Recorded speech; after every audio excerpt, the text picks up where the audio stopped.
Hello, this is Bruno Sammartino, and you're listening to the Inside the Ropes. So please tune in for very interesting conversation.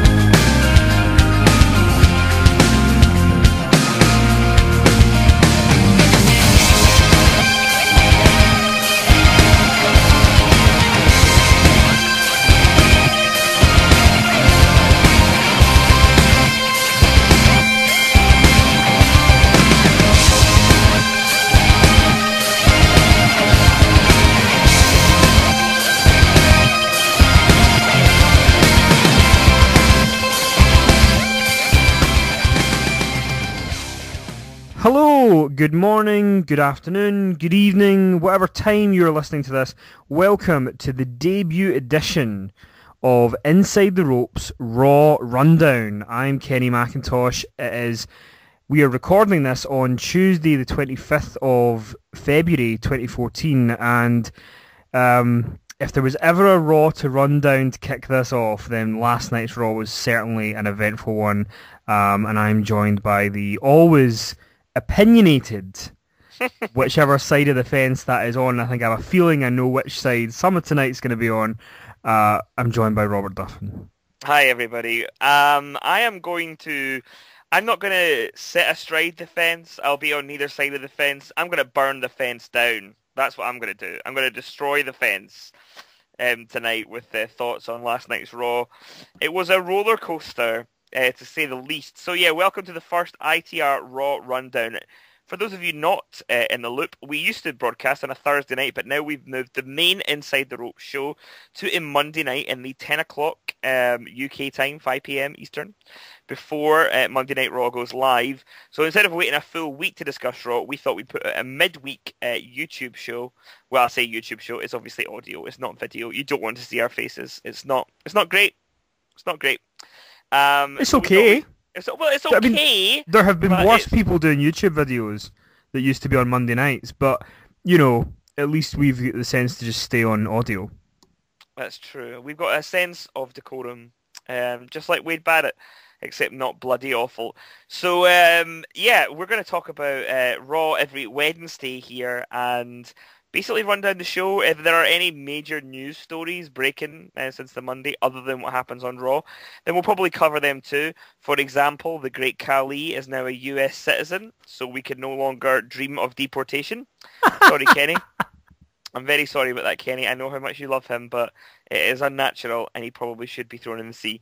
So I guess it was a big Raw. It was, you know, as much as they say that Royal Rumble is the kickoff to the road to WrestleMania, we all know now that the Monday Night Raw after the Elimination Chamber is really the start of the big journey. And to say that it dragged me from side to side and up and down and all over the place would be an understatement. So I guess we should get started. It did. I mean, the other thing that's kind of cool about us kicking this off this week is that last night was also the debut of, well, yesterday was the debut of the WWE Network, and which also meant that it was the debut of the Raw pre-show, which is 30 minutes before Raw, and then the Raw Backstage Pass show, which I'm going to end up just calling it the post-show, because I'm never going to remember Backstage Pass, but that goes on for 30 minutes after Raw. So I made the decision, I think you did too, that I would watch both of those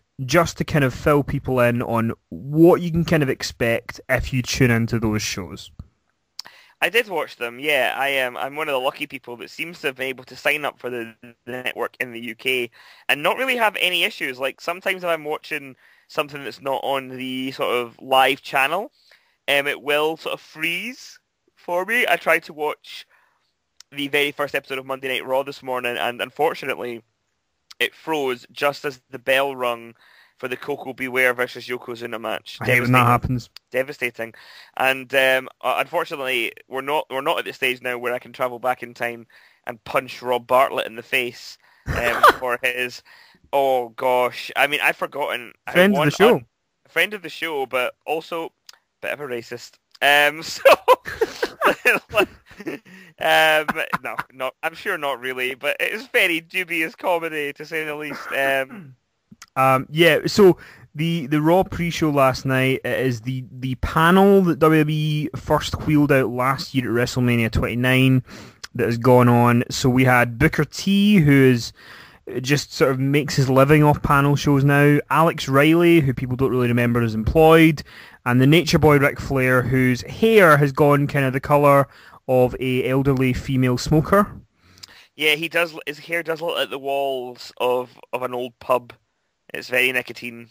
It does, yeah. And Josh Matthews hosts it as well.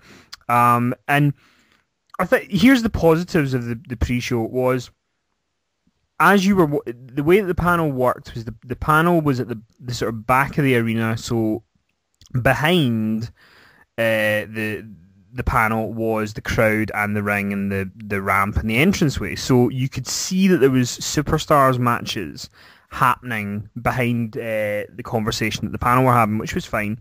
The thing I really liked is that Kofi Kingston beat Damien Sandow in a superstars match. Spoiler alert! But at the end of it, they'd wheeled out the old Mean Gene podium for Jerry Lawler to do an interview with Kofi Kingston. And what I liked about it is that Jerry Lawler said to Kingston, you've just had a victory. How important is a victory? And Kofi Kingston said, the gist of what he said was, it's me getting to beat a guy like Damien Sandow is obviously a really big deal, but also me getting a win at this time of the year gives me momentum towards WrestleMania. It means I might get a spot in the card if I can keep this momentum going.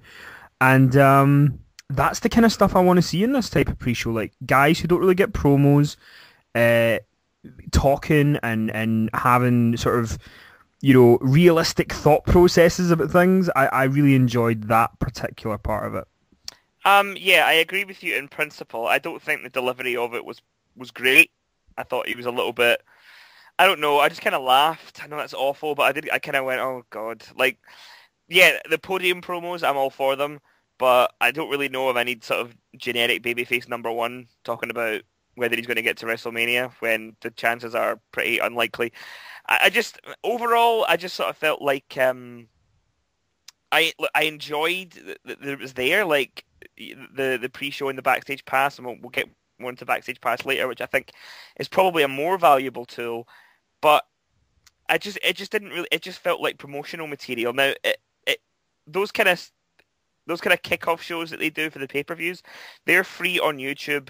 You don't have to watch them. They're not, they're just there to kind of convince people to maybe buy the pay-per-view, which I understand. But the thing is, I've already bought and paid for the network, and I'm just kind of watching promotional material. I don't know whether, one of the things that I'm not sure of is, I don't know whether the promotional videos that they played during the pre-show are only for this free trial week.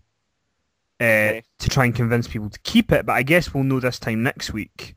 When it just felt like the next one's that it maybe wasn't essential. If somebody said to me, like, is it worth me tuning in 30 minutes early before Raw starts? I'd say probably not. I think they need to. I know we'll talk about the backstage pass later, but I think they need to. I actually think that the pre-show is probably more closer to where it needs to be than the backstage pass. I think the backstage pass needs to be really overhauled to be useful, because there was a lot of stuff on that we can get into later that was just really head scratching. So Raw kicked off, and there was no announcement of anything. It was just straight into the chords of Real American, and Hulk Hogan came back to the WWE. So I guess I'll go first on this one. I loved it. I absolutely loved it. Shock horror to anybody that's listening. But he looked brilliant. He looked fantastic. I think if you didn't know that he had a back injury, you probably wouldn't have even noticed. For some reason, being in WWE and not in TNA, he's lost his limp that he used to have. He looked really energized. He looked really happy to be there. And he came out and he, did the whole brother dude thing. Hyped up the network really well. I know he botched one of the lines where he said something like, I'm here for the launch of the WWE Universe, but then he corrected himself. And he was fun. He was just saying, if now with the network, I can watch Bruno Sammartino matches, Steve Austin, Shawn Michaels. So it was just a quick 5-minute thing, then he left. I don't know whether this means that he's going to be back doing something else before WrestleMania, or whether this was it, but it was short and sweet, and the fans in the arena seemed to love it. So I kind of enjoyed it, but what I dread to ask this to you, but what did you think? Well, here comes old Robert Reality Check. Look, I've got no issue with him. I'm glad. I said on the main show, I am glad he's back. I think he's where he needs to be. But this was just kind of meh. He got a decent reaction. It was good to see the music. I enjoyed the entrance. He does look great. He does. He does look a lot better than he did in TNA, and that's good because he is someone that I've enjoyed for 20 odd years of my life. So I don't want to see him in bad shape. I don't want to see him in a bad position in a company that's misusing him. But I didn't really dig this. Basically, a lot of times when it comes to talking about these shows, I just kind of run with my gut reaction to things when they happen. And I very rarely shift as much as I try to. Like, just as examples, like my gut reaction to that Brock Lesnar Big Show thing was like, this is garbage. And although we argued a lot about it, I think in the end, it kind of was. And same with Titus O'Neil and Darren Young. I was like, no, not interested. This is going to suck. And unfortunately, it did kind of suck when it got to pay-per-view. I'm not saying I'm always right. I would say most of the time I'm probably wrong. But a lot of things tonight, I have a bit of a sort of gut feeling towards. And this is one of them. I just felt like it was I just wanted to say, was that like they bring him back and that it, like nothing happened. I mean, it effectively comes out and all we know is he cannot wrestle. Not in that sense. I just mean he can't wrestle, and he is going to be, the host of WrestleMania. And I'm not going to give him too hard a time about this, but he did flub, and this is a fairly low level of thing. I'm just nervous he's going to get out there in front of 70,000 people at WrestleMania and just flub his lines, and it's going to be kind of embarrassing. Or I'm not trying to defend him, but I think I get, and you find this with a lot of the older guys, is that like even with like guys like Bret Hart or Ric Flair and stuff, it's like it feels very awkward when they have to say things like the WWE Universe and stuff. Well, he didn't have to say that. That's the problem. But what I mean is, but that was part of his lines through the whole thing. Like, and it felt like it did feel at points with Hogan like he was trying to remember all these different things they wanted him to say about the network and about the universe and all that sort of stuff. So, I agree with you to an extent, but I think it was one of those things of, I remember you had said about the Shield coming out would have been cool to see him getting interrupted by them. Yes, and something like that. And I get the feeling that if they'd done that people would have. I get the feeling that whatever they'd done, they probably wouldn't have won with Hogan because either he'd have been too involved in something, or he's not, or it's pointless. I know what you mean though. I mean, like it was a little anticlimactic in terms of the content of it. I think I just enjoyed the moment of how he looked and how he sounded and how enthusiastic he was. It'll be interesting though to see if he's going to be involved in anything before WrestleMania, or whether he's just going to be, whether that's it and we don't see him again until New Orleans. I don't know, but yeah, I mean, I'm not saying I didn't like it. I'm just saying it left me underwhelmed. But do you know the one thing, and a little bit nervous about WrestleMania, which I can say about most of the things that happened tonight. The one thing that struck me was it looked like when he was in the ring that like. I mean, I don't want to encourage this, but I mean, I would imagine he's going to have some sort of physical altercation at WrestleMania with somebody. You see, the question I have to ask, though, is who? Like, the way that... Oh, God, I'm already going to start complaining about this WrestleMania card, but the way that they've set this card up, which, by the way, was exactly the card that Dave Meltzer has reported in December, so there has been no change. Despite the fact that everyone has been so angry and disgruntled, there's pretty much not been any change. The only change that has happened has been facilitated by someone's departure, and we'll get to that more later on. But I don't even know where the natural point for Hogan to be involved in anything is. I heard some people, I don't remember it because whenever I see Bad News Barrett, I zone out. But apparently he mentioned Hogan in his promo or something. He did on Sunday, But but so, yeah, so Christ so knows we don't want to see that. I know. So somebody was saying, "Oh, what if Barrett interrupts him?" I mean, it's going to be somebody like that. I don't know. But then I feel like he is going to have some sort of physical altercation at WrestleMania, which I think's fine. Like he looked in decent enough shape that he could probably do, a kind of little mini brawl with someone and fling them over the top rope, which is fine. Like I think that could work, but I just think that like the way that he came out and the way that he looked surpassed my expectations of how I thought he would look. Like I was worried about how like, oh god, is he going to look like he's just hobbling down to the ring and all? But he looked good. He looked the part. I just don't want my concern for WrestleMania is a little bit different than yours, and mine's is that obviously I'm a huge Hulk Hogan fan, so maybe I'm more invested in it than other people. But I think that when he came back last night, he looked really good. He sounded really good. All that sort of stuff. But if they put him in a situation at WrestleMania where he's doing too much physically, I just don't want it to turn into like a Bret Hart WrestleMania 26 scenario at any point. I don't want to turn around and be like, oh god, you can tell he can't do that. And you see it in the match or the moment that he's a part of. So I just hope that whatever they do with him at WrestleMania, they don't overexert him and that they just kind of keep it simple with him because, when The Rock came out and was the host at WrestleMania 27, even though I didn't have a problem with it as much as everyone else, that opening promo was horrendous. It was bullshit. But the problem with that is that it seemed like I watched it back not too long ago because I was watching that WrestleMania and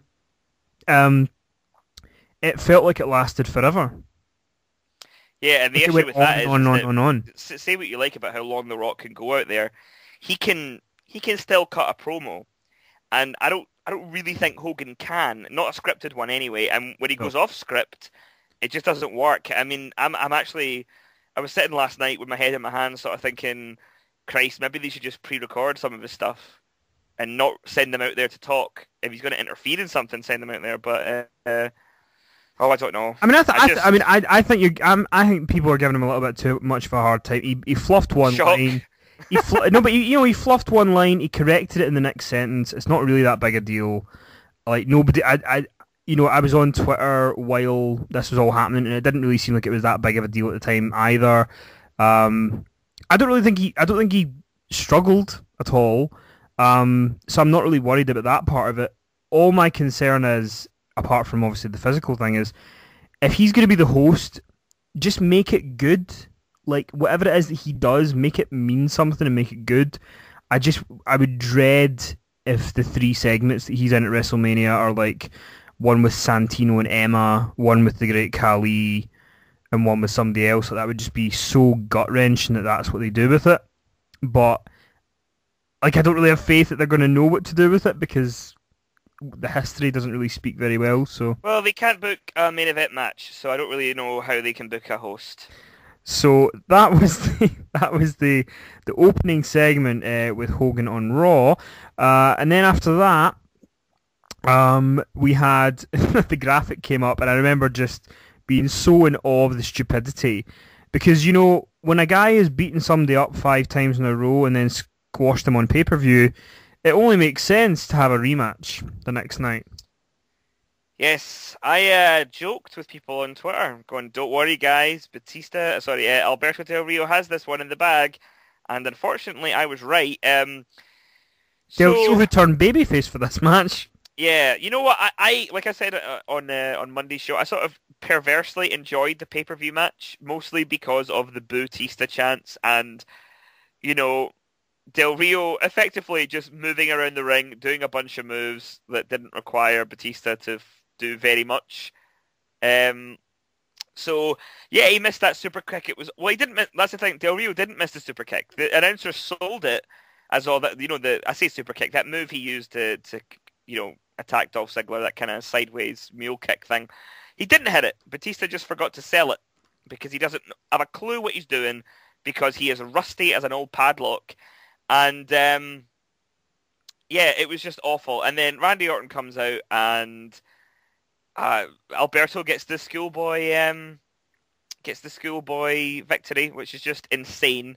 So now they're one apiece, if you can believe it. The rubber match will probably be incoming. Yeah, I honestly think that right now, Billy Gunn and the Warrior would be less blown up after a 5-minute match than Dave Bautista. He looks horrendous in the ring, and I hate to kick him while he's down. He wouldn't sell it anyway if I did. It's not. He looks awful. He looks absolutely awful. So Orton comes out and Batista unveils his new gimmick, which is John Cena Mark II. Well, that's the thing. I actually agree with I can't remember who it was on Twitter, but somebody said that I think it was maybe Mick Foley, where he said that the reaction that Batista is getting from the crowd feels a lot more disgruntled and personal than anything John Cena ever has. And I would agree. Like I said on the show on Monday, you know, Batista's reaction isn't so much boo, your character annoys us. It's boo, get the fuck off my TV. And unfortunately, his new gimmick is if they cheer me, I cheer them back. If they boo me, I boo them back. I don't know what that is, but I'll tell you what, it doesn't sell pay-per-views. Well, first of all, we need to bring up the fact that Orton actually brought up that he's getting booed on the mic. Exactly, yeah. So, you know, they're now bringing it into the storyline, which is, I just don't know what to think of it. I don't think that this match has any potential, whether Orton's the babyface and Batista's the heel, or Batista's the heel and Orton's the heel as well. I don't know. I don't understand. But yeah, basically Batista's now saying that, you know, if people cheer him, he'll cheer them. If people boo him, he'll boo them. It doesn't make sense. I don't think he needs to worry about people cheering him. But the interesting thing is he was on Twitter today and he was saying something about he left. He didn't leave because he wanted to. He left because he had to. And he didn't come back because he had to. He came back because he wanted to. But he left because he wanted to. He left because he didn't like PG. That's what he said at the time. If that's not true, then you know, correct yourself, son. By all means, correct us. But well, this is just awful, because right now the de facto, although I doubt it will be, main event of WrestleMania 30 is between a heel that no one cares about and a babyface that no one likes. A babyface that is now pretty much on the verge of turning heel. And when he said, "I love this business," I nearly choked on my own vomit. And then I've had the fear all day because they announced that on SmackDown, Batista was going to come out and cut a promo to tell the crowd exactly what he thinks of him. And everybody on Twitter last night went, he's going to turn heel on SmackDown. And I have the absolute fear of God in me, that what's actually going to happen is he's going to go out on SmackDown and he's going to cut a babyface "I love the wrestling business" promo, and they're going to pipe in cheers and hope to God somehow the Chicago crowd doesn't crucify him next Monday. There's no chance. The Chicago crowd will kill him next week. Like there's no chance. I mean, Green Bay is not a town that you would think, oh well, Green Bay are going to kill him. But they hated him. They really didn't like him. So, I'm intrigued because I just can't imagine a scenario where this is going to be the match. But the thing is, and I'm not... They don't fill me with confidence, but what I'm trying to remember is there are years before where the WrestleMania card has changed. I mean, like in 2000, the WrestleMania card was like 4 different matches. Yeah, honestly, right now I'm sitting praying for Linda McMahon. Yeah. Exactly. Linda, get it sorted. Come on, get the old WrestleMania instrumental theme on. Then after that atrocity of a promo, the other thing as well is Batista. If anyone's ever seen the film Turner and Hooch, he essentially was like Hooch on the mic. Like he spat on that mic so much during that promo. I know it sounds awful, but I actually thought, maybe if he dribbles enough on it, he'll electrocute himself and can't come to WrestleMania. Like, I am begging for every single scenario to come true that would result in this match not happening. And it's not because I just don't want to see it. And the thing is, so many people online are already sort of going, this match is going to be hilarious. I can't wait for it. But nobody I mean, how much do you not want to watch Goldberg and Lesnar at WrestleMania 20? Because it's just awkward. Yeah, I just... because the fact that they're bringing it up and they're turning it into the part of the story now makes me think that they can't just be going ahead with this match as per. Because if they were, they'd be ignoring it because they are that stubborn that that's what they would do. But I guess SmackDown will give us more of an indication of where they're going with that, wherever the hell that is. But up next we had Big E against the other Real American, Cesaro. And this Cesaro doing the big swing on Big E was a sight to behold.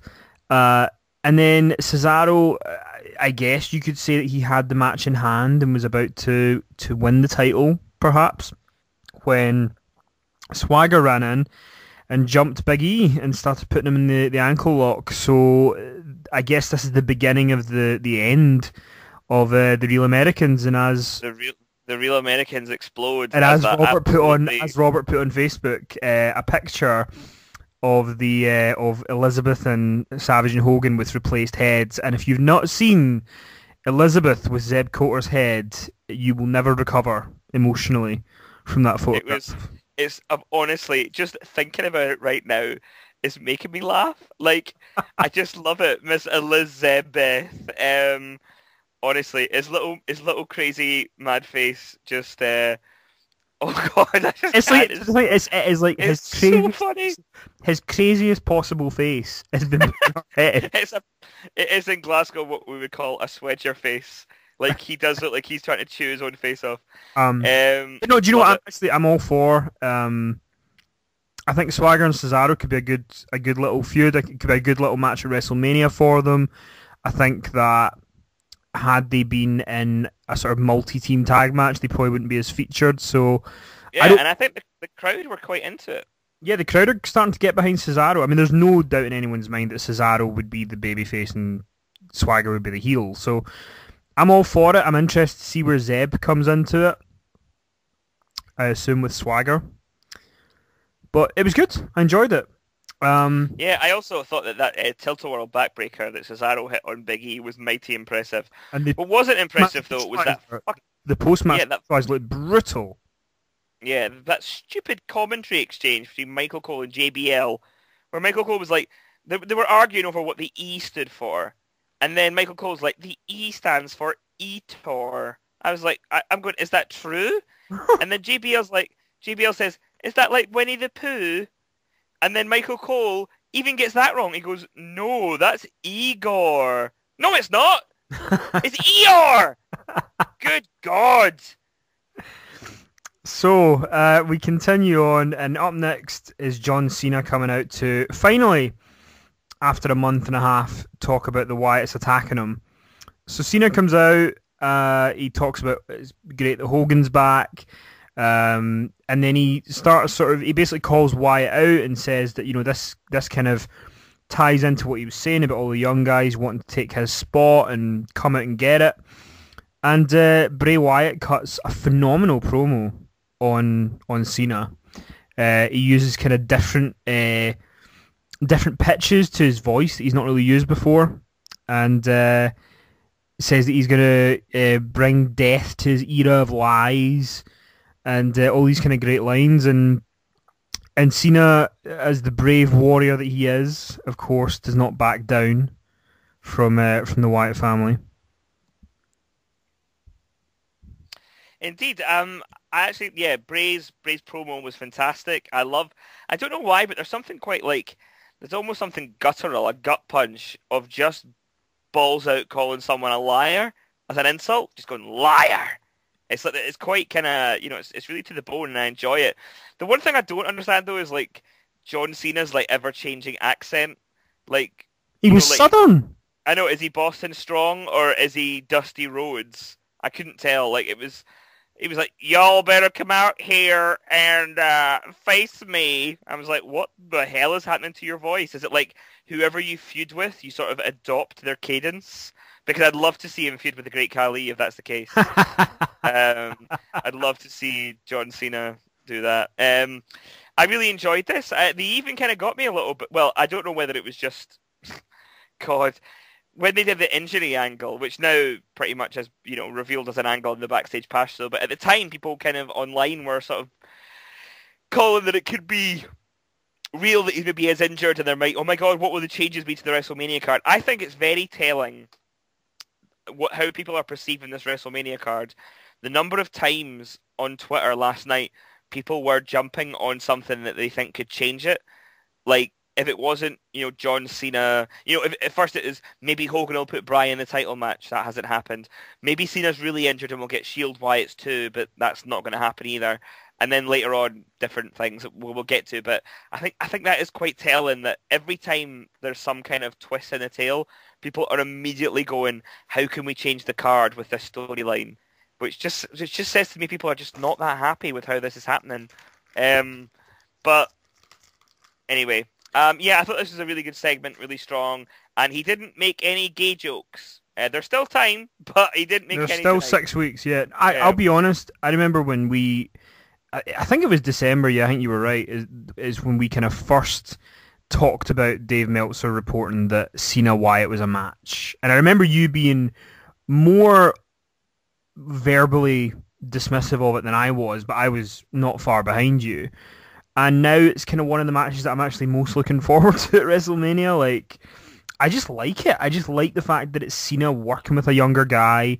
I think the Shield and Wyatt's match was so magical at Elimination Chamber that I'm okay with it not happening again at WrestleMania. It'd be good if it did, but I think that this match is going to be... I think this match is going to be a really big deal for Bray Wyatt, and I'm going to try and not shit all over Cena and hope that he is going to make... he is going to put Wyatt over in the sense that he makes him look on his level at WrestleMania, and I just think this is a really cool, fresh, different feud that we've not seen before. So I have no problems with this particular match in the WrestleMania card. I just, I just hope it's good. Like, I'm nervous it could go either way. Like, Wyatt was great in the six-man, and he was great on pay-per-view with Bryan. But as we'll see later on, wasn't so hot in his singles match tonight. I don't know if that's entirely his fault, but I'm nervous that like we've said before, it may be detrimental, but a lot of people say that Cena's only as good as the guy he's with, and if those guys don't, blow me away, then I might just spend the whole time going, oh, maybe they should have done a rematch with the teams. But anyway, we'll talk about more of that later. Next, we got a very lengthy match between Sheamus and Christian. Now, can we quickly talk about how this was set up? It was so funny. So on the pre-show, Renee Young's doing an interview with Brad Maddox, right? So I'm just going to talk you through the steps that this had to happen. So Renee Young is talking to Brad Maddox, saying, there's rumours that Brock Lesnar might be here. What's happening, Brad? And he went, well, would you like to hear a scoop? And she's like, well, yeah, of course. I want to hear what's happening. He's like, okay. And as he's about to tell her the scoop, he goes, oh, excuse me, because there's a commotion behind him. And it's Sheamus and Christian having an argument. And it was quite a heated argument. They both came across quite well. And the gist of it was Brad Maddox said, well, look, wait a minute. You two can settle this in a match tonight. Then Maddox goes back to Renee Young, goes, there's your scoop, and walks away. How did he know that was going to be the scoop? I hadn't asked it. Ridiculous. A little bit. But yeah, it's one of these things where I was watching the match and I can't complain. Like, I enjoyed it. Like, they did well. It was a decent match, but I just was kind of going, this is kind of long. I don't really know what the point was, but I liked it. Like, it was nice. It was a nice wrestling match, but crowd just went into it though. Yeah, no, they weren't. But to be fair, like, they kind of died on a lot of matches tonight, and unfairly, I think. And actually, Green Bay, I've got a bone to pick with you, but we'll get to that later. Well, we know what bone you're going to pick with them later on, but oh, those motherfuckers! I think that the point here. And I hope that sometimes WWE take this into account, because I know that there are the two sides of, are the fans not interested because they're not interested, or are they not interested because they would rather put themselves over? But I think with this match, like, nobody really cares about why these two guys are fighting. Like, there's no real reason for it. I think in the pre-show they said that both of them had attacked the other one at various points, but I don't even remember it. That's how inconsequential it is to anything. And I just I was watching this match, and I'm I remember turning to Dave that I was watching it with, and I said, I mean, do you think either of these guys are even going to make it onto the WrestleMania card? I mean, I guess Sheamus has probably got a better chance, but I mean, I cannot imagine that Christian's going to get a place in that card. No, I wouldn't have thought so. I really wouldn't have thought so. It's a nice match. It's a nice match, but it just felt like we don't know what to do with these guys. Just wrestle. So next up, we've got the segment with Daniel Bryan and Kane. Now, earlier on in the night, on the app, I believe, originally, we saw Daniel Bryan accost the Authority, Triple H and Stephanie, as they arrived, demanding that Triple H wrestle him. Oh, God. And, say that you were never going to give me a shot at the big time, blah, blah, blah, blah, blah. And he ended up booked into the match with Kane. And then we got more chat again from Triple H saying, "Do you not remember what I told you about A+ players? Blah blah blah blah blah." Yeah. Okay. So I'll say this. I actually thought the match with Kane was actually decent. I thought the crowd were a bit stinky for it, but I thought it was a fun match. Bryan got a big win over him. Here is something I've been saying to a lot of people on Twitter today, in fact, and on Facebook. I'm going to try and find my what I said to somebody. So basically, what's happened is, despite my passionate insistence that the end of the Elimination Chamber was for sure a sign that they were going to put Bryan in the main match, the title match at WrestleMania, to buffer the lack of interest in Batista and Orton, it seems like, as expected, they're going ahead with the Triple H match. And I actually think that this is, and you know what, tell me if I'm just being overly pessimistic, but I think this could do really long-term damage to Daniel Bryan and the Yes Movement. And I'm really, really disappointed in the promo that he cut about the match with Triple H, because, well, he's no longer our guy, because he's going out there and saying that he and the fans want the match with Triple H, when he knows and we know that that's not what they want. And the Bryan character now is shilling the storyline. You know, the character's desires no longer lines up with our desires as the audience. You know, like, the reason he's been so hot the last 2 months is because he wanted to win the title and we wanted him to win the title. And now he's going out there and he's saying, hey guys, we all know how much I want to wrestle Triple H. Yes, yes, yes. And we're going, yeah, okay. And I actually think that long term, this could hurt his momentum. I don't think he'll be as hot as he was moving forward. And unless he gets a spot in that main event by defeating Triple H early, which is a stipulation a lot of people are clinging to being added to the WrestleMania card, and I really don't think it will be, because they don't overcomplicate WrestleMania these days because of the casual buyers of the pay-per-view. I don't think his winning the title will be as big a deal a month later. And I feel like I can say that with conviction, because when it comes to Bryan, when it comes to this whole saga, I've only been able to engage with this as a fan, like purely as a fan of him and as a complete mark for wanting him to win this title. And today, I just feel a little bit deflated, because whether he beats Triple H or not, and we all remember Night of Champions 2011, which is this is what this has more echoes of than anything else for me. I just, as a fan, feel that if he doesn't win it at WrestleMania, then I don't know how invested I am in seeing him win it a month later, and I just feel a little bit on a downer about this whole thing. Yeah, it's difficult because, and you know what? Just to finish, sorry, very quickly. I saw Jimmy Corderas on Twitter saying, just because your guy isn't booked as the champion doesn't mean that's bad booking. And I'm going, no, but I would argue that the most over guy in the building, maybe he doesn't sell the most t-shirts, maybe he doesn't cut the best promos, but when it comes to the live crowd, if the guy that they're reacting to the most is not the guy that's in the main event, then I don't really know what they're doing. And I saw a really funny analogy, and I can't help but kind of go, yeah, I kind of understand that. You know what? In 1998, They didn't book Stone Cold Steve Austin against Commissioner Slaughter at WrestleMania 14 because they wanted him to take down, the authority figures holding him back. Like they went straight for the main event match. And I know that's more of a jokey comparison than a serious one, but I just feel like this is the wrong direction. Like he's going down the road to WrestleMania on the wrong path. Yeah, it's difficult because I have so many sort of thoughts on this, and I think so. I'll try and break it down as well as I can.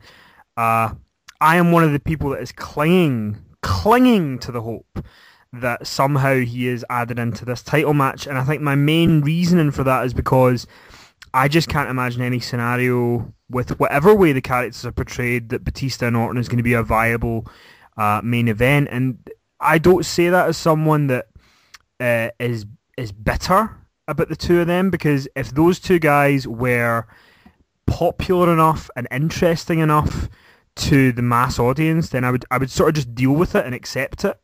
Because last year, John Cena and The Rock to me were dull as dishwater, but I get that they were the top attractions, and that's why they main evented WrestleMania last year. I get it. Like I get that was why it happened. It wasn't for me. I didn't really enjoy it that much, but I get why it happened.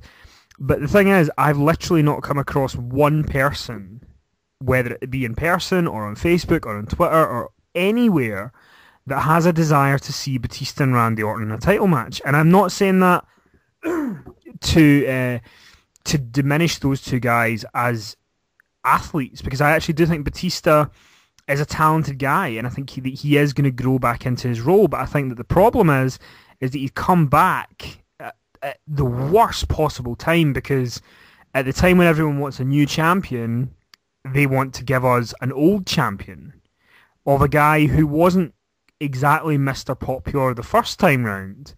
It's not like they're bringing Steve Austin back or anything. It's a different story. But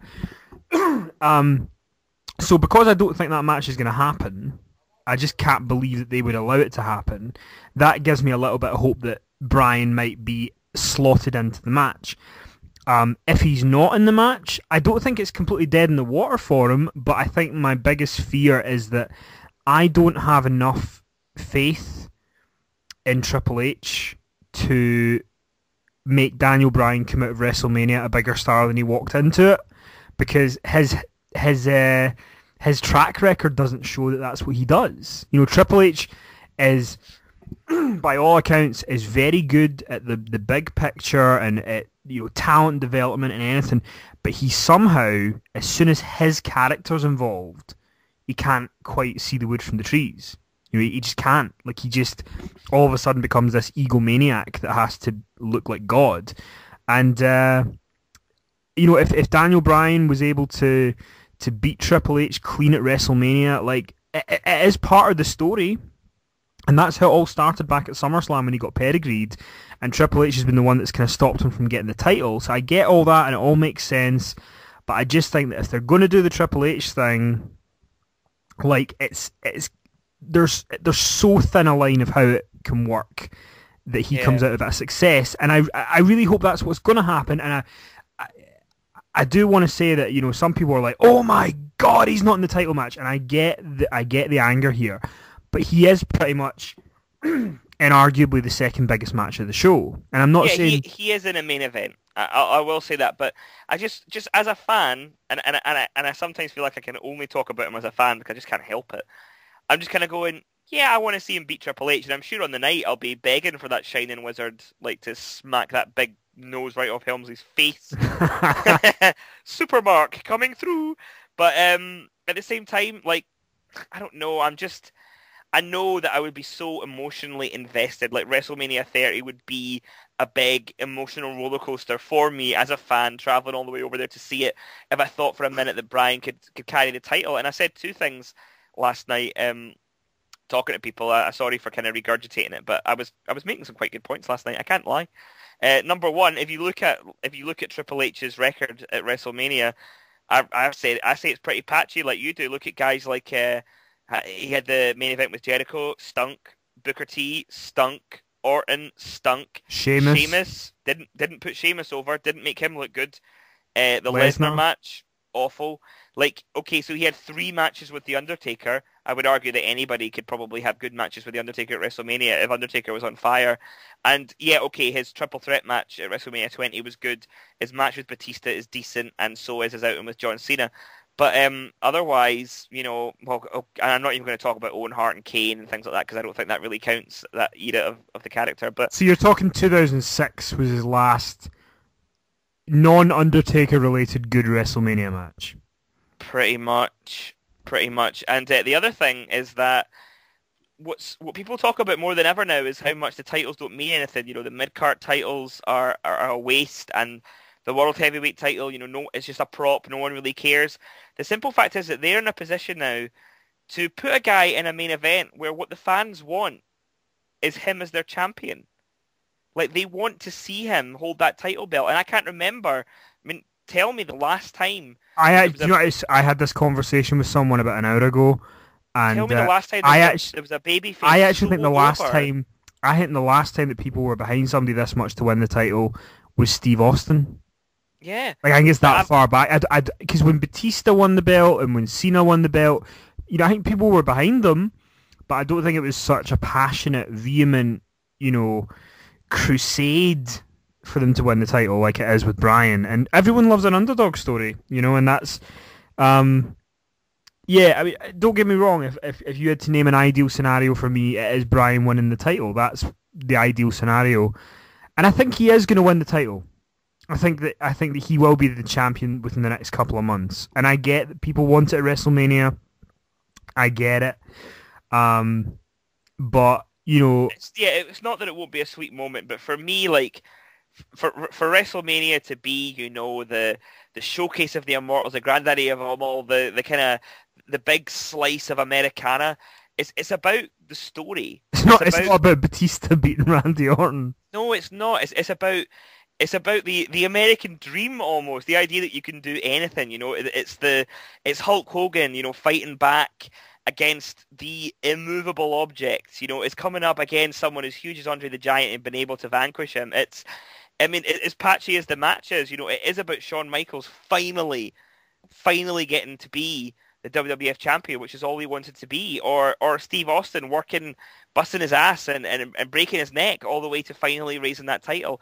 And I think that WrestleMania should be about that. It should be about the culmination of the hero's journey. It should be about the babyface finally vanquishing all evil and getting something for all of his efforts, and that's the adoration of the crowd, and the crowd finally had the champion that they love. And that story is not being told through Bryan versus Triple H or Batista versus Orton. And I think it's sad because, like we said, it's been a long time since they've been able to tell that story realistically. They tried so many times to tell it with Cena. Like, what was it? It was either Elimination Chamber or Raw last night where Michael Cole said, John Cena's WrestleMania dream has died. And it's like, well, he seems to have this dream every year, even though he's conquered it so many times, and it just doesn't mean anything anymore. But it could mean something for Bryan, and I'm just so sad that it might not happen. And I know that's really lame, but I just can't help it. So I guess we should move on, though.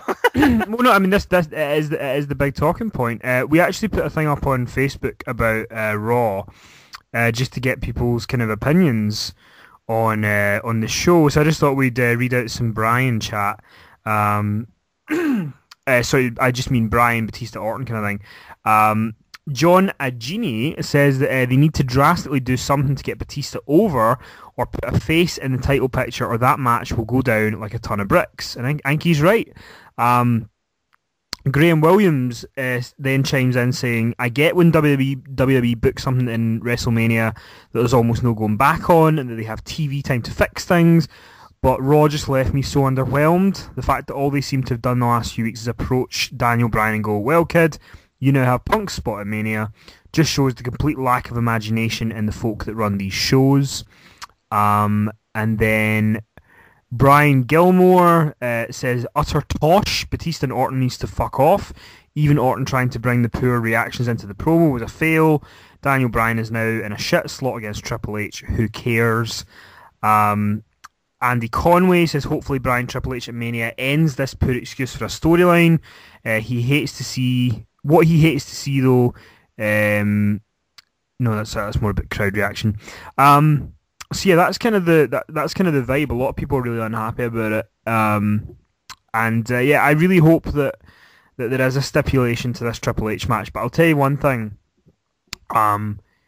If they decide to have Triple H go over Daniel Bryan at WrestleMania, and I don't think they will, I would be very shocked if they did. That feels inconceivable at this point, but I do know where you're going with this. But if they do that, they are whoever is on after that match, like I even think Undertaker and Lesnar would experience crowd backlash because people want to see Daniel Bryan succeed. And whether it's him win the title, which is the preferable method, there is a big moment in him conquering Triple H. Clean. Has to be clean. Has to be, you can't have like 4 people helping him beat him because that just makes the whole point moot. But if Bryan doesn't beat Triple H, then they're in serious trouble. Serious trouble. Because I've never seen a reaction from fans, and it's not even just like a lot of times if you go on Twitter and stuff like that, you get a sort of internet reaction to stuff, if that makes sense. Yeah. Which sometimes doesn't really it doesn't really gel with like the main audience, but I would argue that every Raw now since the Royal Rumble, people have been either wanting CM Punk back or wanting Daniel Bryan to be in the main event. That's the 2 things that people seem to want. And it's not just the smart crowds that are doing it, it's every crowd at every Raw every week. And it's only going to intensify as we get to New Orleans, and I just hope that they don't blow it. I really hope they don't blow it. The only thing I've been trying not to think this because I feel like all I'm doing is setting myself up for disappointment. But I wonder whether they would do Bryan over Triple H, Orton over Batista, and then have Bryan win the title on the Monday Night Raw after WrestleMania, which they know in that building, in that smaller building, would be an absolutely insane reaction for television. But I don't want to get my hopes up. So let's move on. Can you imagine if at WrestleMania, Bryan is facing Triple H and you decide to not go to Monday Night Raw the next night? Oh, I've got tickets. Don't worry, I've got tickets for Monday Night Raw. I'm not gonna not be there with that potential. But next up we have Summer Rae versus Emma, and I just want to say, although I will still agree that the Emma gimmick, the cold kind of, I don't really know, the cold launch of it, I guess, on Raw has kind of been a bit iffy.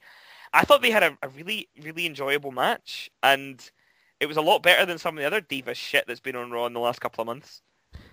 Yeah, I love Emma's Emma Lock, the finisher that she has. It's really good. Yeah. And I think that the dancing's starting to get over a little bit. Yeah, kids seem to like it.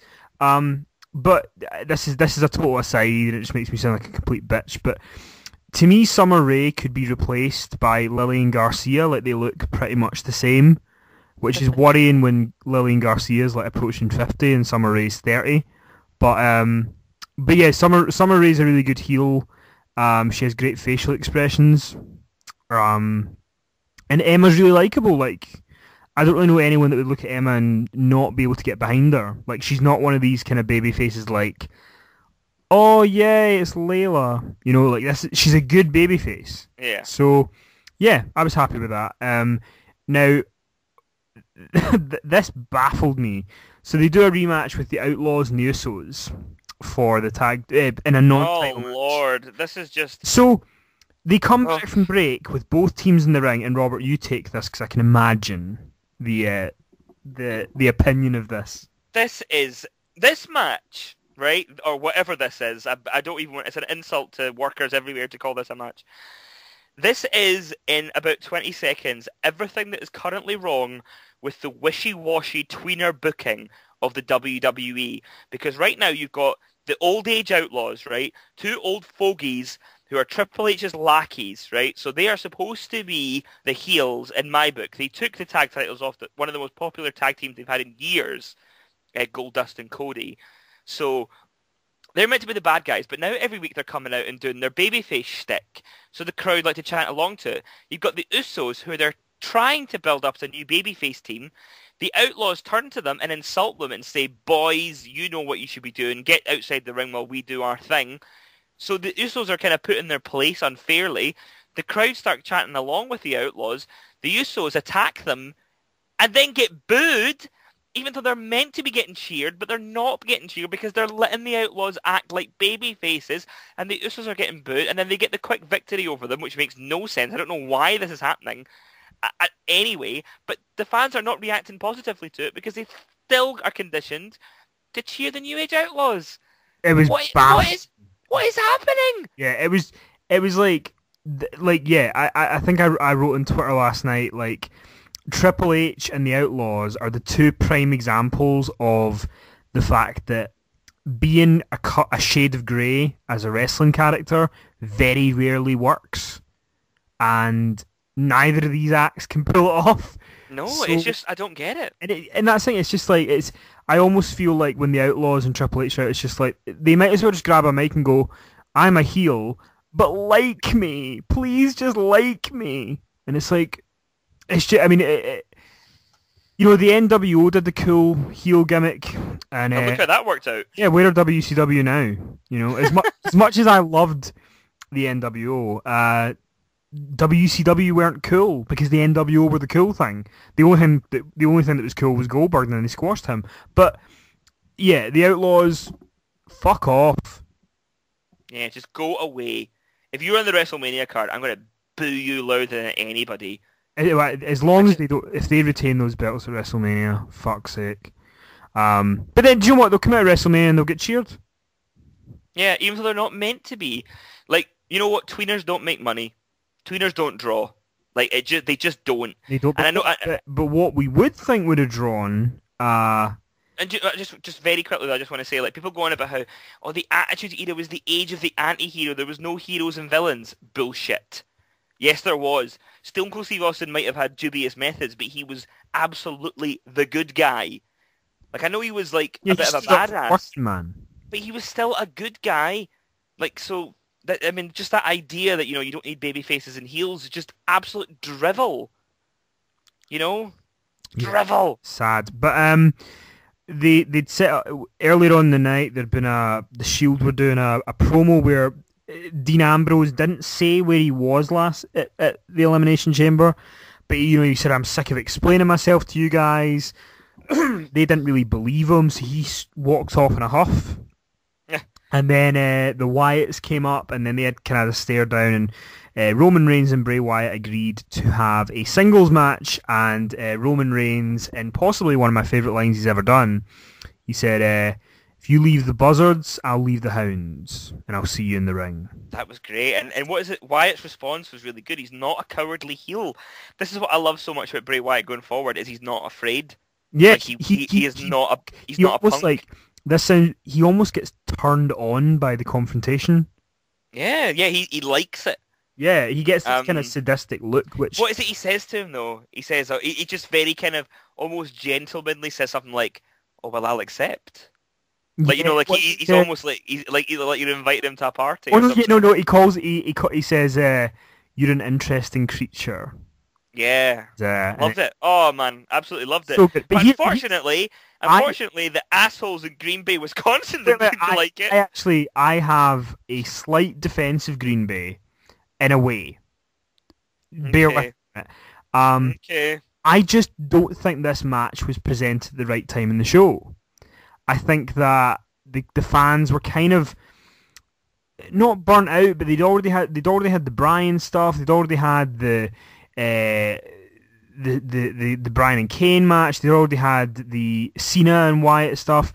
And I think part of the great thing about the Wyatts and the Shield, and the thing that the fans love about it, is the chaos element that it brings. And I think that by having the two of them alone, for part of this, just kind of took that away, and I think that the fans didn't enjoy it. Now, obviously, some of the chants are a bit ridiculous, but I think that ultimately, this could have maybe been presented in a little bit of a different way, and people would have liked it better. But yeah, I still love these two guys. I think these two guys in a year's time at like WrestleMania 31 are going to be huge names. You know, I do hope so. They're so clearly being positioned. I mean, like the thing about WWE, which is kind of great but also sickening at the same time, is like, you know, they're not behind Daniel Bryan. They weren't behind CM Punk. Like they liked him and stuff and liked having him around, but they didn't want them as the top guys.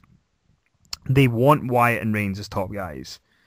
You know, that they are molding them into those roles. But I thought the match was decent. I really liked when the chaos finally got going near the end, when the brawl broke out and Dean Ambrose finally ran down. And do you know, I absolutely love the way that Dean Ambrose fights. Like, he fights like you would do it if you were in a real life sort of brawl. Yeah, he's got a very unique selling style. You just start hitting punches and you don't care, and it looks very sort of mishmash. It doesn't look as if it's choreographed. And yeah, I really loved Ambrose making the save here during this match. And then obviously Reigns hit the Superman punch on Wyatt. And then Ambrose comes in, and I thought this was quite weird because they kind of did a similar finish to the Big E and Cesaro match from earlier on by having Ambrose come in and sort of get the DQ. But after the match, you know, the Shield are standing in the ring and the Wyatts on the outside, and you just kind of thought, I know that they want the Shield to break up, but couldn't they just be like a badass face team for like a month? I was just thinking, like, is there a way, like, to, instead of doing the turn right away, like, imagine if they did play on the fans almost cheering Ambrose into staying with the other two. Does that make sense? Like, they cheer him because they want him to stay together? Yeah. I think the moment at WrestleMania or the night after, whatever it is, I am so against, I almost feel it's starting an online petition. I'm so against a triple threat match. Like, I don't think they want... Yeah, because the way things are positioned right now, I don't see what else these guys are going to do. Yeah, and that's the thing. That somebody bring to me a successful example of a faction breaking up and having a triple threat match that has made it fruitful.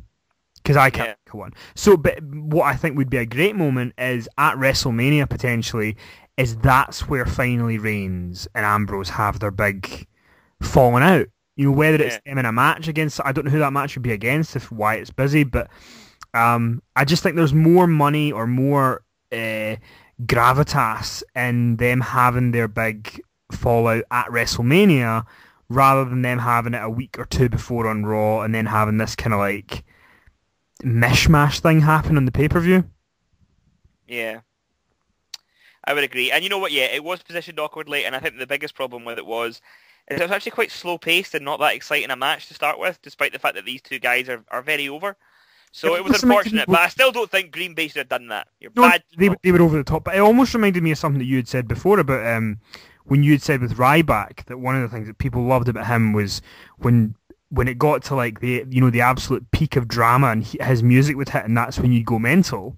Yeah. It's like with the Wyatts and the Shield, it's when all six of them are like ready to go. That's when you really are like getting into it. And this one just kind of lacked it a little bit, which is a shame. But the finish was really hot, and they got the crowd back for the finish. So all was right with the world in the end.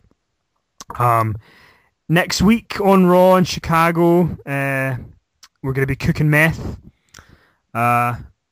Jesse is going to be on... Jesse Pinkman, bitch! Which, it really, they were like, Need for Speed star, Adam Paul. No, he's from Breaking Bad. That's what people know him as. Anyway, so he's going to be the guest host in Chicago next week.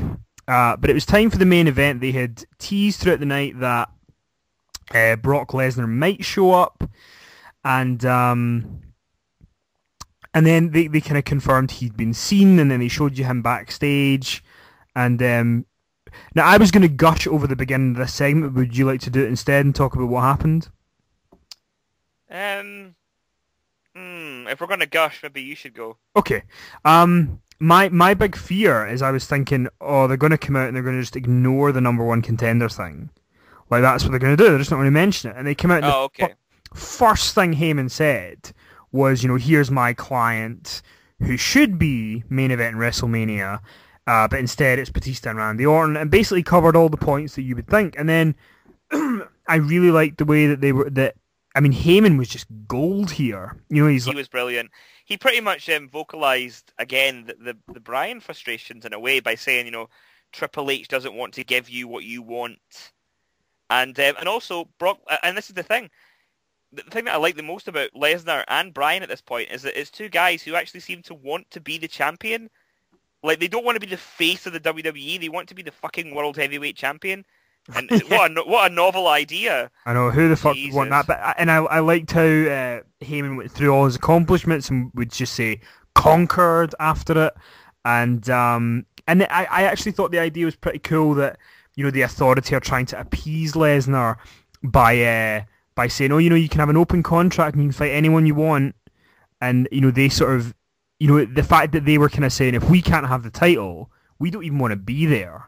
They put the title over by not being involved with it, which I thought was a really clever way to do it, rather than just sort of like ignoring the story that I thought they might do.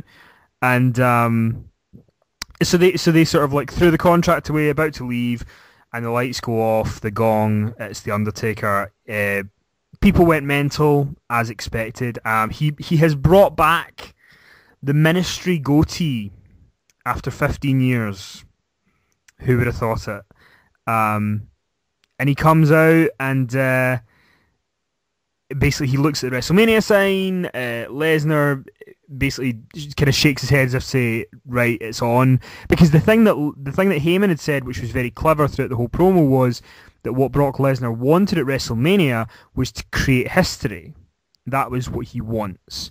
And to create history, he had to become the champion, which obviously anyone who has any semblance of watching WWE can tell where this was going, and because the only other way to have history is to break the streak. And then Lesnar signs the contract, and then shoves the pen into Undertaker's chest. I've never seen such a tense pen exchange in wrestling. Yeah, the crowd are like, oh. Yeah, they were so into it. And then Undertaker sort of shoved the pen into Lesnar's hand as if it's some sort of like episode of Dexter. And yeah, you kind of wish that they'd been allowed to do this segment like 12 years ago, where he probably would have actually stabbed him and had blood everywhere. But yeah. Never mind.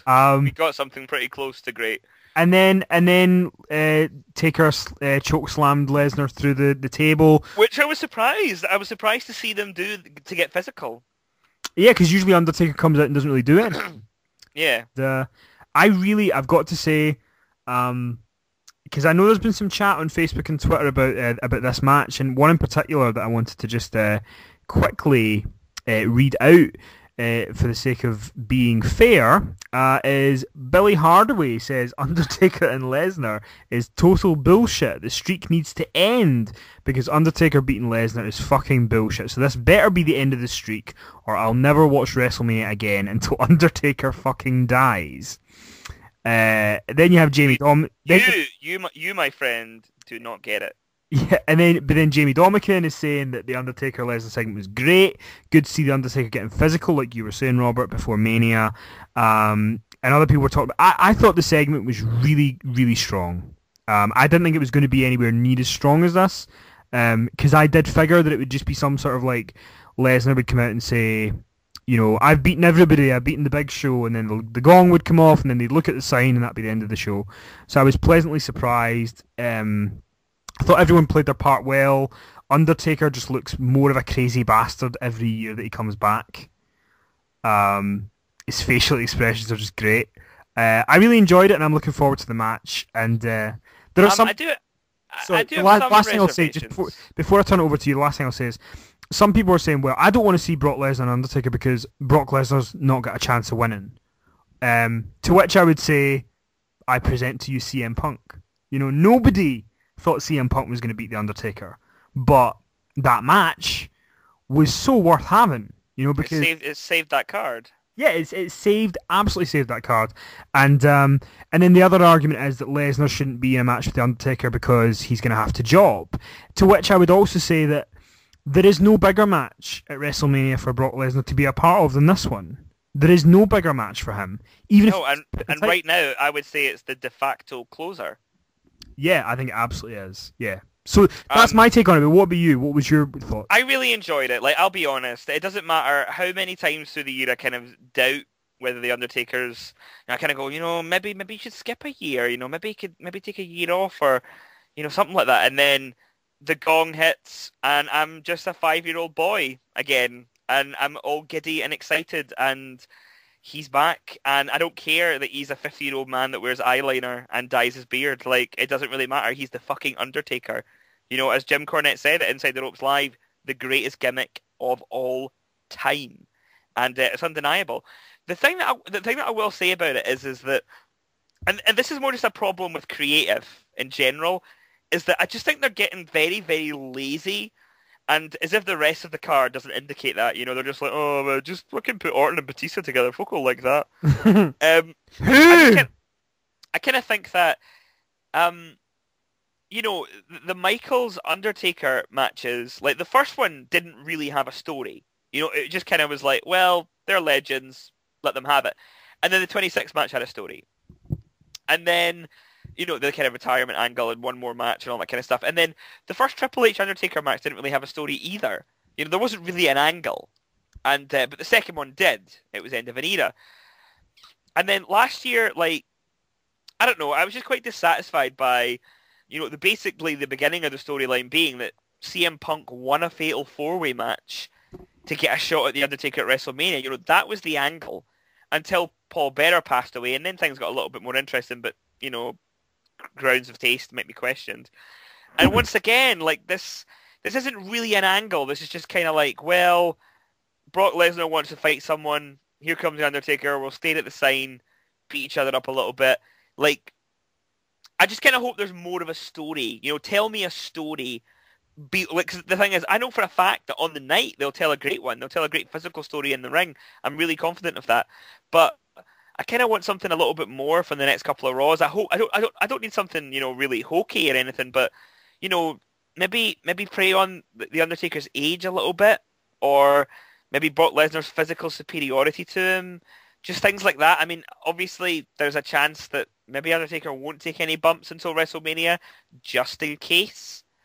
But I would argue that it maybe wouldn't hurt for him to take something from Lesnar. And I just hope there's more of a story than Lesnar wants to fight him. And I don't know, maybe that's simple enough, but just something, just a little spice to it. Just a little garnish here and there to pepper the road to WrestleMania, just to make it a bit more interesting on the way. Because last year, like Punk and Undertaker on the night was great, but the build-up wasn't shit hot. Oh, it was crap. Yeah, and so I just want the build to be better. I just want the build to be better. But otherwise, I'm all for this. I'm just glad there's finally a match on the WrestleMania card that I am unequivocally, with no quibbles, excited about. So. Well, I think I think that you're right with the terms of the story. I think we're kind of spoiled by the Shawn Michaels one, because that story in 2010 was so epic, that we've kind of been left salivating for something similar ever since. But I think that, there's 5 Raws now before WrestleMania, and I think that Lesnar's maybe on 4 of those, and I'm sure Undertaker will be at them as well. I think there's a lot. I think there will be a story to this, because if there wasn't, I get the feeling that we wouldn't have seen that angle for another 2 or 3 weeks. Possibly, yeah. I would love to see them bring in the history that these guys have, because they had a really brutal feud in 2002 when Paul Heyman was around at that point as well. And I'd quite like to see them bring that up, because arguably Undertaker was the first legend that Brock Lesnar kind of dethroned. Well, they can sort of embellish and say that for the purposes of the story. So yeah, I think there will be a story. I'm looking forward to it, and I thought it was a really hot way to close the show. Yeah, I wouldn't even mind if not in a physical way, but if Hogan was somehow used to further this promo wise, like, because how the whole idea is that Lesnar destroyed him. Yeah. Back in 2002. Yep. And I wouldn't even mind. I mean, I know people would somehow be averse to this, but like if Hogan's backstage on Raw and like basically Lesnar just gives him the stink eye and just kind of says, Taker's next. I crippled one old legend before. I'm going to get another one. And Hogan kind of looks slightly haunted by the whole thing, even. Kind of going, oh God, like, Yeah. oh brother. But yeah. I mean, I think overall, I think overall, like Raw. I'm glad I watched Raw. I thought it was enjoyable. I feel like it pissed me off as much as it entertained me.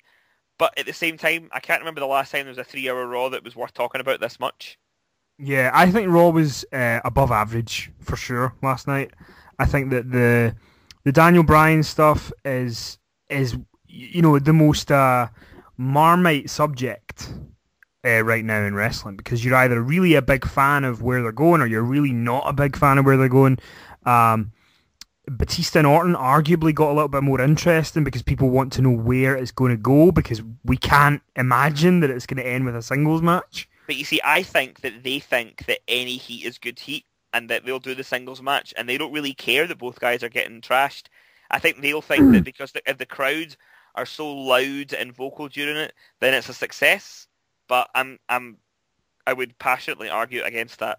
Yeah, I would agree. Well, the thing is, coming out of this show, we have 4 matches as of right now for WrestleMania, essentially, which are Batista and Randy Orton for the WWE World Heavyweight Championship, John Cena and Bray Wyatt, Daniel Bryan and Triple H, and The Undertaker and Brock Lesnar. And for me, 2 of those matches excite me. One of those matches I'm kind of excited by, and one of them I'm appalled by.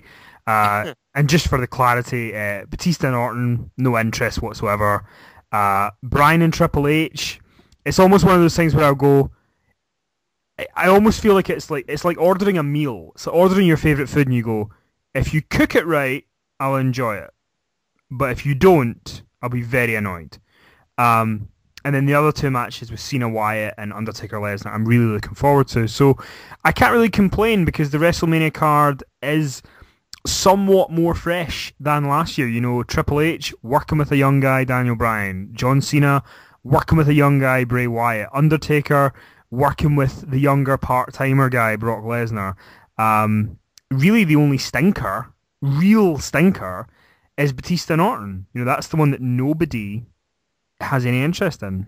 And if you're listening to this on, I think we've got like 1,000 subscribers on YouTube or something like that. So if you are listening to this right now, if you are actually looking forward to Batista and Orton, I'm being deadly serious, I'm not taking the piss, please comment on this video and tell us why.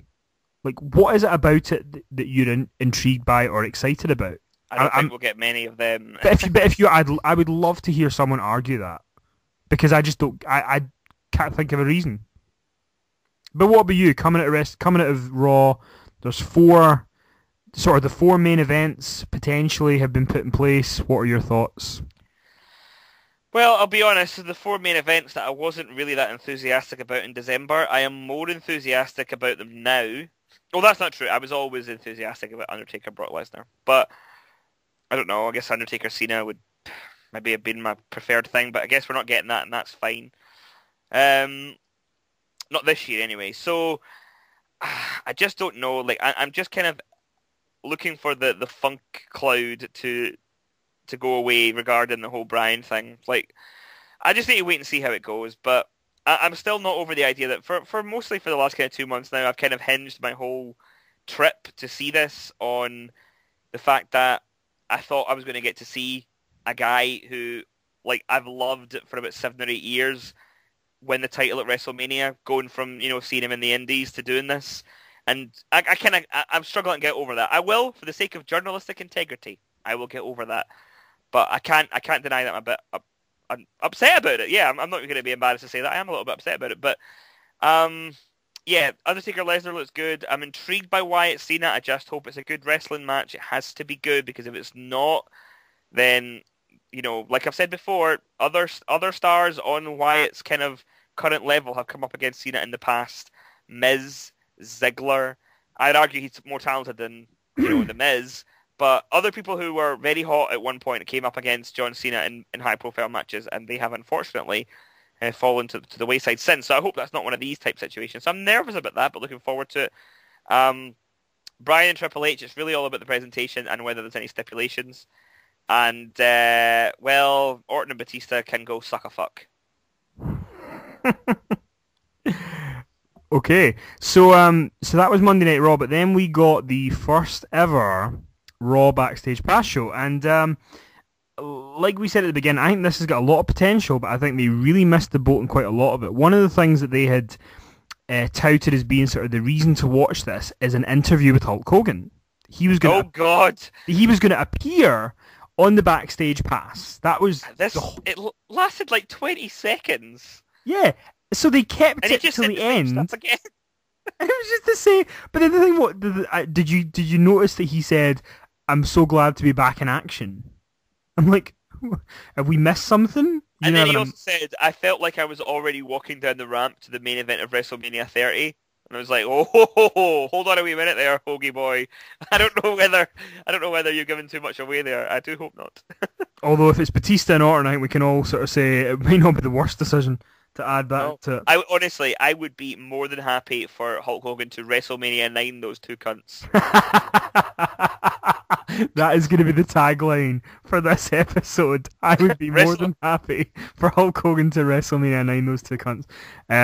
But yeah, the other thing that was really random about this was, so they had sort of said, now the thing I liked about the Backstage Pass, and I'm not saying it's like revolutionary, but the show started with The Undertaker still in the ring, and they sort of showed you like almost like what's happening off the air sort of thing.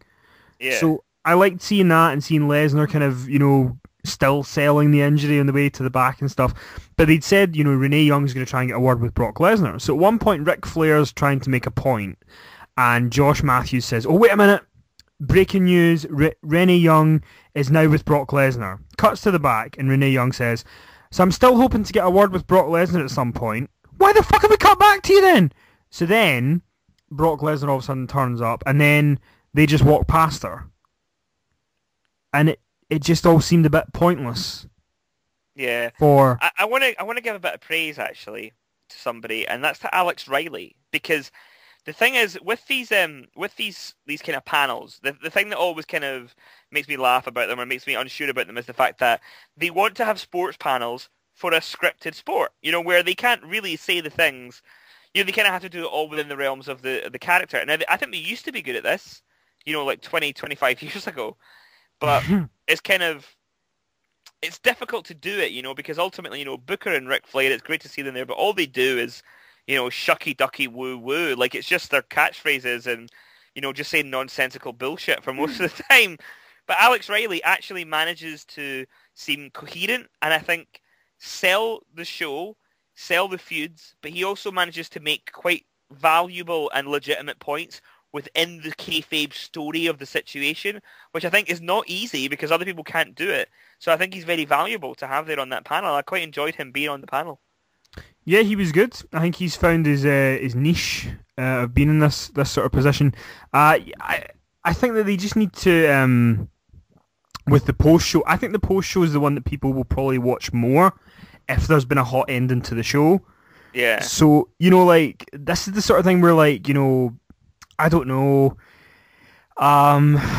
say it's something to do with The Undertaker, like, why not, why were we not, why was Josh Matthews not turning around to Ric Flair and saying, "Rick, you faced The Undertaker at WrestleMania," and get him to talk about it, use these kind of legends in a capacity that's going to help.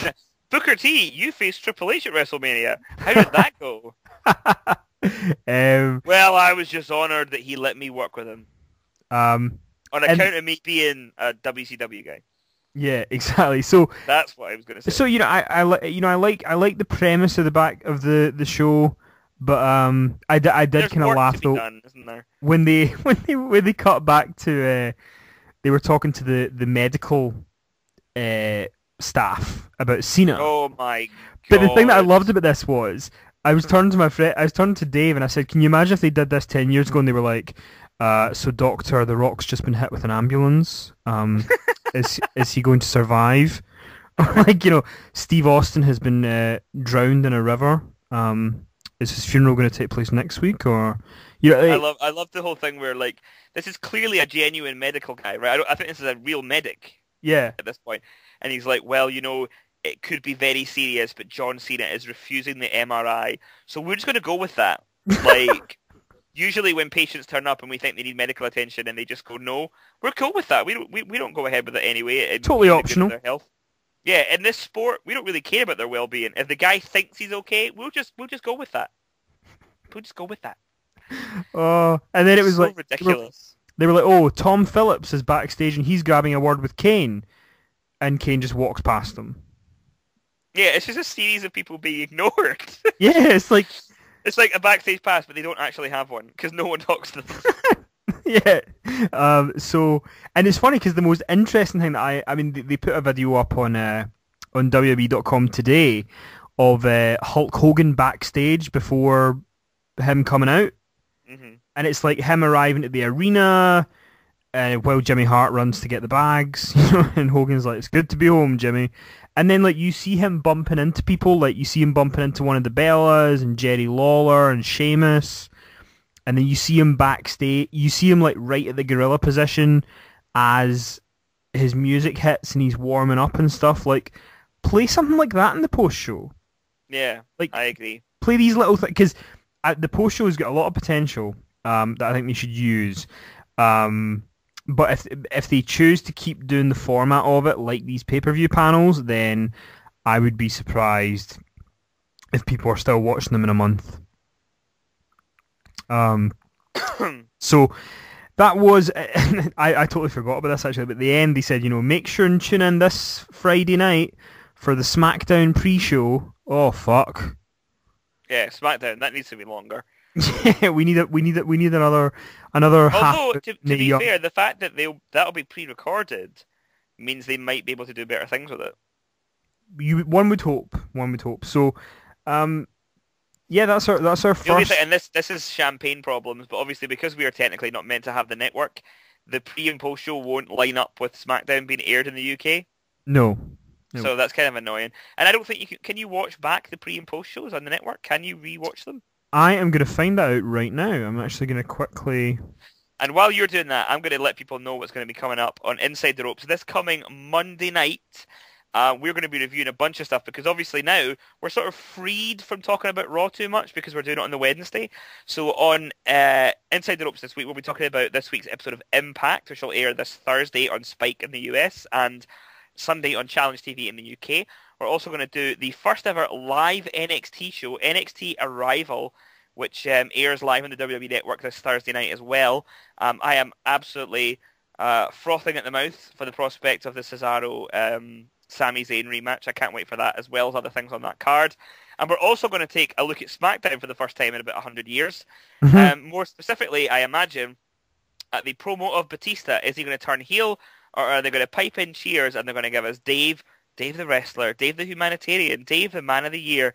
I guess we'll find out this coming week. So do you have an answer on that post-show backstage pass question? I can't find it. I don't think you can, which is interesting. I guess why would you really want to? Maybe I mean maybe that's the selling point, is that you need to tune in live, Yeah.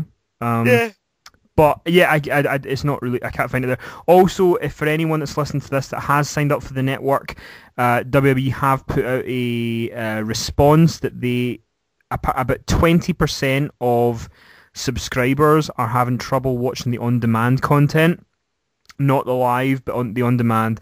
And MLB are working on it and should have it fixed within the next 24 hours. So if you're like me and are probably not going to be watching NXT Arrival until Friday due to work, then hopefully by then you should be able to just log in, click on it, and it should just pop up straight away.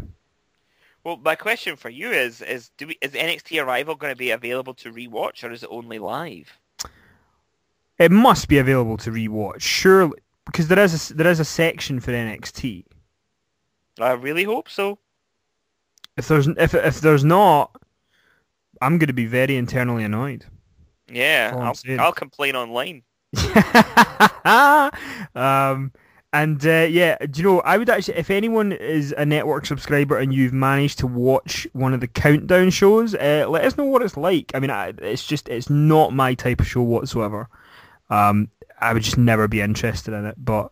Yeah, nothing worse than a countdown of something that you like in wrestling, like a Fave 5 or something. I know, who the fuck would want to hear that? Thank you for sticking with us, folks. WrestleMania season is going to get bigger and better with Inside the Ropes. We've got former WrestleMania... I was going to say, it's going to get bigger and better? Oh, with Inside the Ropes. Okay, yeah, sure. If WrestleMania is not going to be up to your taste, at least Inside the Ropes will. We're going to have former WrestleMania main eventers are going to be on the show. Former world champions are going to be on the show. Robert's going to be on the show. There's so much to look forward to. And if you're an Inside the Ropes VIP subscriber, thank you to all of our new subscribers. If you're an Inside the Ropes VIP subscriber, there's two bits of good news for you. Number one, there's going to be loads more updates coming in the weeks leading towards WrestleMania, including an old school cool pay-per-view review of the original WrestleMania as Robert and I sit down and discuss the original WrestleMania with Mean Gene Okerlund. That is going to be... Holy shit. That is going to be a doozy for you to listen to.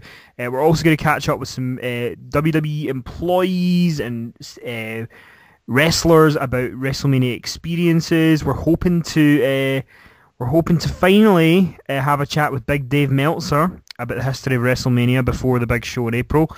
So we've kind of been emailing him back and forth, so we should be able to get that sorted in the next couple of weeks. We're also going to have a in-depth interview with WWE Hall of Famer from the class of 2009, Kevin Von Erich, to talk a lot about World Class, which is now one of the things that's available on the network. And the other thing that I wanted to say was about VIP is that a lot of people want to listen to the Raw Rundown on their iPod or on the go.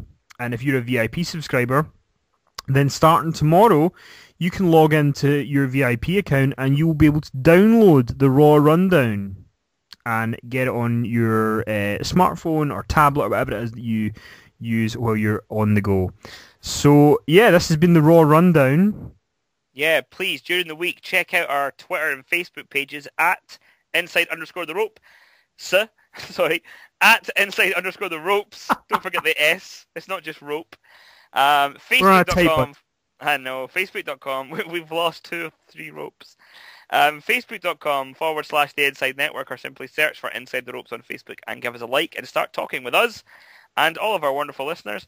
And don't forget to check out our website, insidetheropes.co.uk, where you can listen to old shows and sign up for that all-valuable VIP content. A VIP content which never has server issues, which is because we have about 1/10 of the fan base. not even 1/10. Probably not even 1/10. Like, but 0.0. we're the little engine that could. We are the Daniel Bryan, but luckily we have no authority to keep us down. Thank you for listening. We will speak to you again on Monday night when we're going to talk NXT Arrival, Batista's promo from SmackDown, Robert's rage at WrestleMania, and much, much more. We will speak to you on Monday night. See you then, folks.